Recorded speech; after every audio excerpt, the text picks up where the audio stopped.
जो पत्ती होती है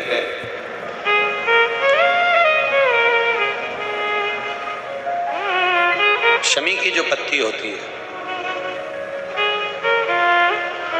एक पत्ती में जितनी पत्तियां लगी होती हैं और एक पत्ती के अंदर, जरा ध्यान देंगे, जैसे इस पत्ती में ढेर सारी पत्तियां लगी हुई है, उस पत्ती में से भी एक पत्ती तोड़ोगे और एक पत्ती तोड़ने पर उस पत्ती को भी अगर गिनोगे तो उसमें बहुत सारी पत्तियां होती हैं।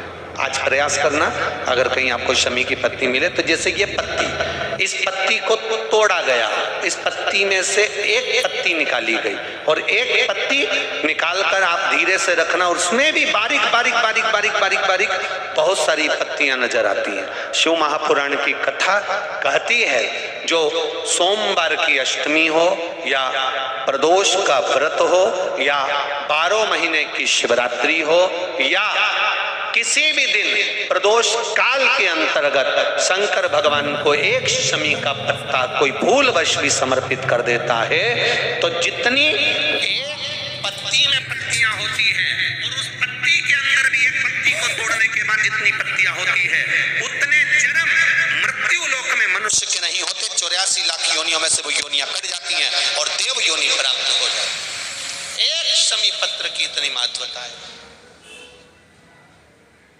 एक शमी पत्र। देवाधिदेव महादेव पर चढ़ाई गई शमी पत्र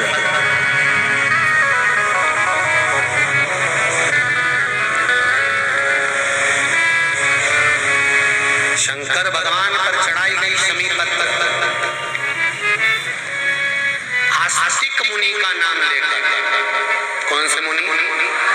आस्तिक मुनि का नाम लेकर शमी पत्र को वापस उठाकर उसको अपने दरवाजे की चौखट पर कहीं पर भी या द्वार पर कहीं पर भी एक ओर रख देने पर घर के अंदर, बगीचे के अंदर सर्प प्रवेश नहीं करता। ध्यान रखिए, सर्प प्रवेश नहीं करेगा। शमी पत्र समर्पित करने में उस शमी पत्र को आस्तिक मुनि का स्मरण करने, कौन से मुनि है? आस्तिक मुनि का स्मरण करने पर भीतर घर के अंदर बगीचे में सर्प भी प्रवेश नहीं। उस शमी पत्र में जया, विषहरा, शामली बारी, दौतली और देव, ये पांचों कन्याओं का भाव प्रकट हो जाता है और वो कन्याएं हमारे घर के द्वार की रक्षा करती है। तुम्हारे घर की बहन बेटी क्या करती है? तुम्हारे घर की बहन बेटियां क्या करती हैं? घर में बहन बेटी आती हैं तो बद्दुआ देकर नहीं जाती। घर में कन्याएं रहती हैं, बद्दुआ नहीं देती।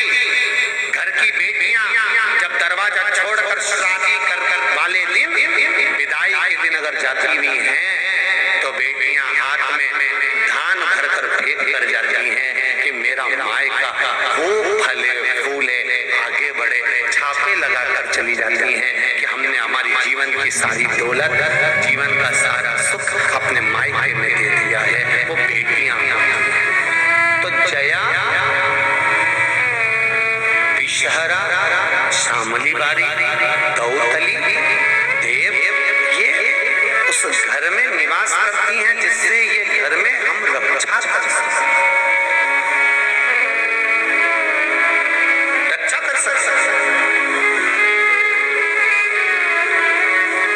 श्रावण शिव महापुराण की कथा में, कल की कथा में एक वर्णन आएगा, उसको ध्यान से सुनिए।